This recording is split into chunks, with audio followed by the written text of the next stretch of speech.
అందరికీ నమస్కారం. పసిడి పలుకుకి స్వాగతం. జైలు నుంచి బెయిల్ మీద బయటికి ఎందుకు వచ్చానా అని అరవింద్ కేజ్రీవాల్ బాధపడుతూ ఉండి ఉంటాడు. ఎందుకు అనంటే ఆమ్ ఆద్మీ పార్టీకి ప్రచారం చేద్దాము అని బయటికి వచ్చినటువంటి అరవింద్ కేజ్రీవాల్ యొక్క కాలికి స్వాతి మలివాల్ అనేటువంటి ముళ్ళు గుచ్చుకుంది. స్వాతి మలివాల్ ఆమ్ ఆద్మీ పార్టీలో ప్రధానమైనటువంటి నేత, రాజ్యసభ ఎంపీ. అటువంటి మహిళా నాయకురాలు తన మీద అరవింద్ కేజ్రీవాల్ ఇంటిలో అరవింద్ కేజ్రీవాల్ చెప్పడం మూలంగా వైభవ్ కుమార్ దాడి చేశాడు అని చెప్పి పీసీఆర్లో నమోదు చేయడం జరిగింది. కానీ తర్వాత ఇచ్చినటువంటి కంప్లైంట్లో అరవింద్ కేజ్రీవాల్ యొక్క పేరు లేదు. కానీ వైభవ్ కుమారు తన మీద దాడి చేశాడు అని చెప్పి 7 పేజీల సవివరణతో ఒక కంప్లైంట్ని ఢిల్లీ పోలీసులకి అందజేయడం జరిగింది. ఢిల్లీ కమిషన్ ఫర్ ఉమెన్ DCWకి చైర్పర్సన్గా పనిచేసినటువంటి స్వాతి మలివాల్ ఈ కంప్లైంట్ ఇవ్వడానికి 3 రోజులు పట్టింది. ఈ మధ్యలో సంజయ్ సింగ్ పత్రికా విలేకరుల సమావేశాన్ని ఏర్పాటు చేసి అరవింద్ కేజ్రీవాల్ ఇంటిలో స్వాతి మలివాల్ మీద వైభవ్ కుమార్ దాడి చేయడం జరిగింది, ఈ విషయాన్ని అరవింద్ కేజ్రీవాల్ తన యొక్క దృష్టిలోకి తీసుకున్నారు, సరైన చర్యని తీసుకుంటారు అని చెప్పడం జరిగింది. కానీ ఇప్పటి వరకు కూడా సరైన చర్య తీసుకోకపోవడమే కాకుండా లక్నో వెళ్ళినటువంటి అరవింద్ కేజ్రీవాల్ వెనకాల అతని పిఏ వైభవ్ కుమార్ కూడా వెళ్ళడం జరిగింది. ఇది మనకి ఫోటోలలో కనబడుతూ ఉంది. అంటే తన ఇంటిలో తన ఎదురుకుండా తన పార్టీ ఎంపీ అయినటువంటి ఒక మహిళా నాయకురాలి మీద దాడి జరిగింది. కానీ ఆ దాడిని ఖండించేటువంటి పరిస్థితిలో అరవింద్ కేజ్రీవాల్ లేడు అని అంటే అరవింద్ కేజ్రీవాల్ యొక్క రహస్యాలు ఎన్ని వైభవ్ కుమార్కి తెలిసి ఉండి ఉంటాయి. ఖండించకపోవడం పక్కన పెడితే తనతో పాటే ఊరూరా తీసుకువెళ్తున్నాడు అని అంటే ఇంకా మనం అర్థం చేసుకోవాల్సినటువంటి పరిస్థితి అరవింద్ కేజ్రీవాల్కి వైభవ్ కుమార్కి మధ్యలో ఉన్నటువంటి సంబంధం ఎంత గట్టిది అని. అయితే ఇటువైపు స్వాతి మలివాల్, ఈవిడికి కూడా అరవింద్ కేజ్రీవాల్కి సంబంధించినటువంటి చాలా రహస్యాలు తెలిసి ఉండి ఉంటాయి. అందుకనే ఆవిడని కంప్లైంట్ చేయకుండా ఆపడానికి అరవింద్ కేజ్రీవాల్ వల్ల అవలేదు. ఎందుకు అనంటే నిజంగానే తన మీద దాడి జరిగింది కాబట్టి వైభవ్ కుమార్ మీద చర్య తీసుకోవాలి అని పట్టుబట్టి ఉండుంటుంది. అరవింద్ కేజ్రీవాల్ చర్య ఏది తీసుకోలేకపోయి ఉన్నాడు. కాబట్టి స్వాతి మలివాల్ కేసు రిజిస్టర్ చేసింది. అయితే ఇక్కడ అసలు ఈ భౌతికమైనటువంటి దాడి జరగడానికి ఉన్నటువంటి కారణాలేంటి? ఒకటి, బహుశా అరవింద్ కేజ్రీవాల్ అరెస్ట్ అయిన తర్వాత స్వాతి మలివాల్ అతని యొక్క అరెస్టుని ఖండించలేదు, అరవింద్ కేజ్రీవాల్కి మద్దతు తెలపలేదు, ఏ రకమైనటువంటి నిరసన ప్రదర్శనలో పాల్గొలేదు. దాదాపు 30 రోజులు భారతదేశంలో లేకుండా విదేశాలలో తిరుగుతూ ఉన్నది. కాబట్టి అది ఒక కోపం అయి ఉంటుంది అరవింద్ కేజ్రీవాల్కి. లేదు అంటే రెండవ విషయం, ఈవిడని రాజ్యసభ ఎంపీగా రాజీనామా చేయమన్నారా?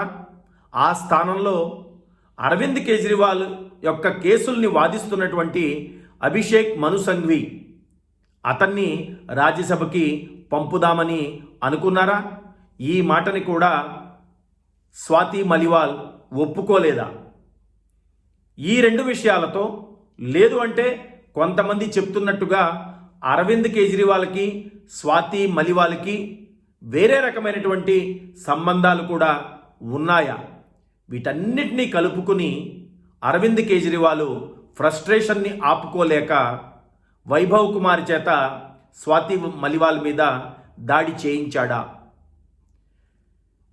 ఒక స్త్రీ, అందులోనూ రాజ్యసభ ఎంపీ, తమ సొంత పార్టీ వ్యక్తి, ఆవిడ మీద తన పిఏ దాడి చేస్తే ఇప్పటి వరకు దానిని స్వయంగా ఖండించడం జరగలేదు, ఏ రకమైనటువంటి చర్య తీసుకోవడం జరగలేదు. పైగా తను వెళ్ళిన ప్రతి చోటకి వైభవ్ కుమార్ని అరవింద్ కేజ్రీవాల్ తీసుకువెళ్తూ ఉన్నాడు అని అంటే వారిద్దరి మధ్యలో ఉన్నటువంటి సంబంధం ఎంత గట్టిదో మనకి తెలుసు. ఎందుకు అనంటే లిక్కర్ స్కామ్లో కూడా వైభవ్ కుమారు ఒక ప్రధాన పాత్ర పోషించారు అని అందరూ అనుకుంటూ ఉన్నారు. కాబట్టి తను గనక వైభవ్ కుమార్కి వ్యతిరేకంగా ఏమైనా మాట్లాడితే తన యొక్క అసలు స్వరూపం బయటికి వస్తుంది అని అరవింద్ కేజ్రీవాల్ భయపడుతూ ఉన్నట్టుగా మనకి స్పష్టంగా తెలుస్తూ ఉంది. లక్నో పత్రికా విలేకరుల సమావేశంలో అరవింద్ కేజ్రీవాల్ యొక్క బాడీ లాంగ్వేజ్ ఏదైతే ఉందో దాన్ని చూస్తే కూడా మనకి తెలుస్తుంది ఇతను కక్కలేక మింగలేక ఉన్నాడు అని చెప్పని. ఒక పక్కన ఈడీ ఆమ్ ఆద్మీ పార్టీనే పూర్తిగా లిక్కర్ స్కామ్లో ఒక దోషిగా ఎడిషనల్ ఛార్జ్ షీట్ ఫైల్ చేస్తాము అని చెప్తూ ఉంది. అది గనక జరిగితే, ఆ కేసుని ఈడీ ప్రూవ్ చేయగలిగితే ఆమ్ ఆద్మీ పార్టీ పూర్తిగా భస్మీపటలం అవుతుంది. అయితే అక్కడ దాకా వెళ్లాల్సినటువంటి పరిస్థితి కూడా కనబడటం లేదు.